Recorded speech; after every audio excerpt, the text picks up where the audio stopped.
स्वागत है आप सभी का ऑनलाइन क्लासेज में। उम्मीद है विद्यार्थियों आप रोजाना की तरह ठीक होंगे। हालांकि इससे पहली वीडियो में बच्चों मैंने आपको उनके बारे में समझा दिया था, उनके कार्यों के बारे में बता दिया था, उनको हम किस प्रकार से प्राप्त करते हैं, सारी की सारी विधियां जो है मैंने वहाँ पर आपको बता दी थी। आज की वीडियो में बच्चों हमें फाइबर के बारे में पढ़ना है, सिल्क के बारे में पढ़ना है, जिसको हम रेशम कहते हैं। प्यारे विद्यार्थियों, रेशम एक कपड़ा होता है, रेशमी कपड़ा आपने देखा भी होगा, हर घरों में लगभग होता है, ठीक है ना। तो इसमें जो है बहुत ही चिकना होता है, कोमल होता है और आकर्षक कपड़ा होता है, ठीक है। अगर इसके आविष्कार की बच्चों बात करें ना, तो ये बहुत ही महत्वपूर्ण बात है कि आविष्कार कौन से देश में हुआ होगा। सबसे पहले रेशम को चाइना ने बनाया था, यानी कि रेशम का आविष्कार जो है, रेशम का आविष्कार कहाँ हुआ था? रेशम का आविष्कार चीन में हुआ था। चीनी लोगों ने इसको बनाया था, यानी कि चाइना देश में इसका आविष्कार हुआ था।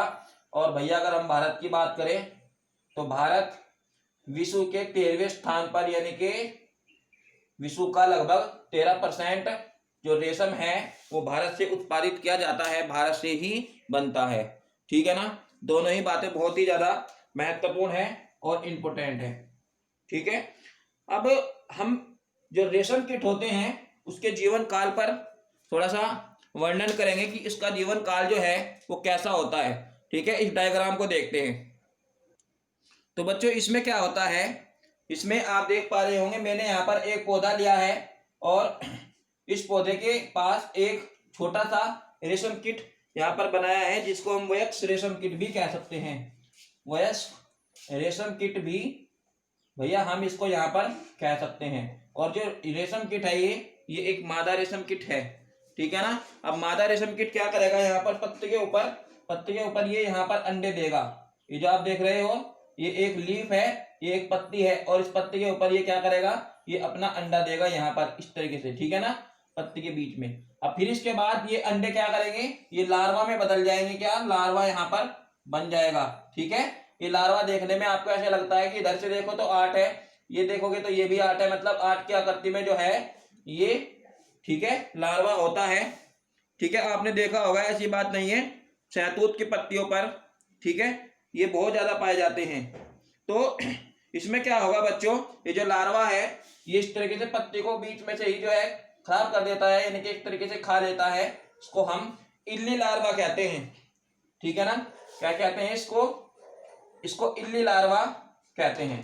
अब ये इल्ली लार्वा क्या बनाता है, कोकून बनाता है, ठीक है। इस तरीके से यहाँ लपटदार, ये इस पेड़ पर जो है, पेड़ की जो डाली होती है छोटी सी पतली, उस पर ये इस तरीके से चिपक जाता है। यहाँ देख रहे होंगे आप, ये क्या है, ये कोकून है, जिसको हम कोया भी कहते हैं। इसी कोकून की मदद से जो है हमें क्या प्राप्त होता है, रेशम प्राप्त होता है, ठीक है ना। इससे हम रेशम को उतारकर यहाँ से लगभग 97 से 98 डिग्री सेल्सियस पानी में जो है 10 मिनट तक लगभग गर्म करते हैं। उसके बाद इसी की मदद से हम जो है यहाँ से रेशम के बारीक बारीक धागों को बना लेते हैं। तो यह विद्यार्थियों, ठीक है, इसकी जो लाइफ साइकिल है आप इसका डायग्राम ऐसे बना सकते हो, ठीक है ना। यदि हम इसको कोकून को यहाँ से नष्ट ना करें तो फिर यही प्रक्रिया जो है इसकी चलती रहती है, यानी कि शहतूत के पेड़ के ऊपर और भी ऐसे बहुत सारे जो मुलायम और चिकनी पत्तियों वाले पौधे होते हैं ना, ये उनके ऊपर अपना इस प्रकार से प्रोसेस चलाता रहता है, ठीक है। तो ये था हमारा रेशम कीट का जीवन चक्र। इसके बाद हम बच्चों जानेंगे यहाँ पर कि जो रेशम कीट विज्ञान है, यानी कि इसका जो रेशम पालन का जो क्षेत्र है, रेशम कीट का जो क्षेत्र है वो हमारे भारत में कहाँ और किस प्रकार व्यापक है। प्यारे विद्यार्थियों, हम रेशम कीट के अध्ययन को सेरिकल्चर कहते हैं। यह बात आप यहाँ पर नोट कर लीजिए, सेरिकल्चर। आपसे सेरिकल्चर, अगर आपसे यह क्वेश्चन पूछा जाता है कि रेशम कीट का अध्ययन किस विज्ञान के अंतर्गत होता है, तो आप सेरिकल्चर कहोगे कि सेरिकल्चर में रेशम कीट का अध्ययन किया जाता है। इंपॉर्टेंट बात है बहुत ज्यादा, सेरिकल्चर के अंतर्गत रेशम कीटों का पालन किया जाता है या इनका यहाँ पर अध्ययन किया जाता है, ठीक है। प्यारे विद्यार्थियों, अगर हम भारत की बात करें तो भारत में जो है बेंगलोर और कर्नाटक, ठीक है, बेंगलोर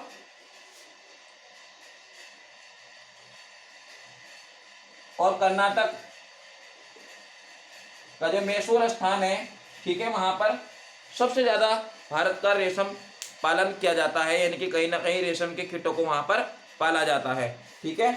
और वहाँ पर इनके बहुत ज़्यादा उद्योग भी लगाए गए हैं। इसके अतिरिक्त प्यारे विद्यार्थियों, अगर हम छोटे स्तर की बात करें तो तमिलनाडु, आंध्र प्रदेश, पश्चिम बंगाल, जम्मू कश्मीर और असम में भी रेशम कीट का उत्पादन किया जाता है।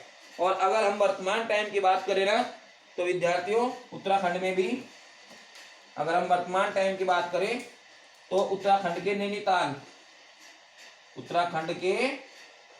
नैनीताल में भी,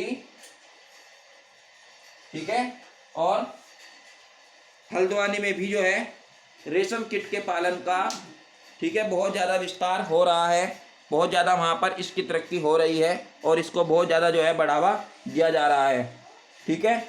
इसके अलावा इसमें क्या होता है विद्यार्थियों, इन राज्यों में जो है शहतूत के बहुत बड़े बड़े, ठीक है, कोमल पत्तियों वाले, ठीक है ना, बाग लगाए जाते हैं और इन बागों में कहीं कहीं कुछ कुछ जगहों पर बांस की डंडियाँ गाड़ दी जाती है।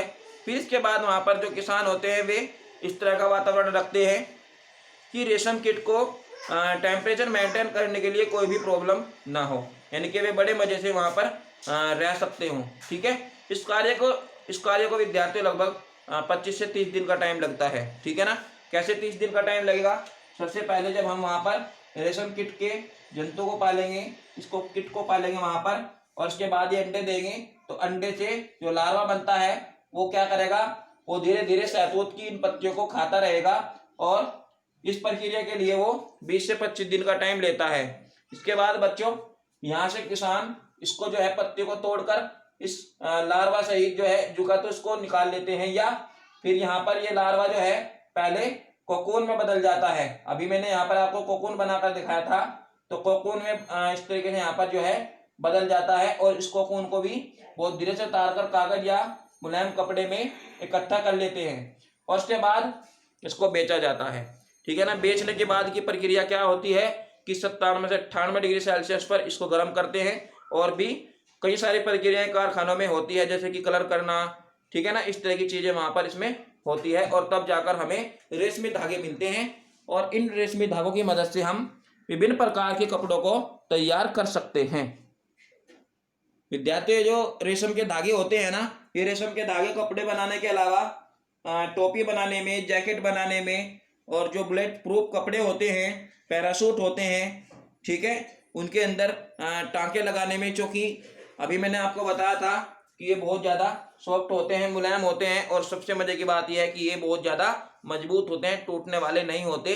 तो पैराशूट के अंदर अगर कहीं से कोई क्रैक हो जाता है, कपड़ा फट जाता है, तो वहाँ भी रेशम के धागों का इस्तेमाल होता है उसको दोबारा से, ठीक है, ठीक करने में, उसको दोबारा से सिलने में रेशम कीट के से प्राप्त होने वाले धागे का, यानी कि रेशमी धागे का उपयोग वहाँ पर होता है। तो उम्मीद है बच्चों आज के टॉपिक को आपने बहुत अच्छे से समझ लिया होगा, ठीक है ना। तो आज की वीडियो में केवल इतना ही, धन्यवाद।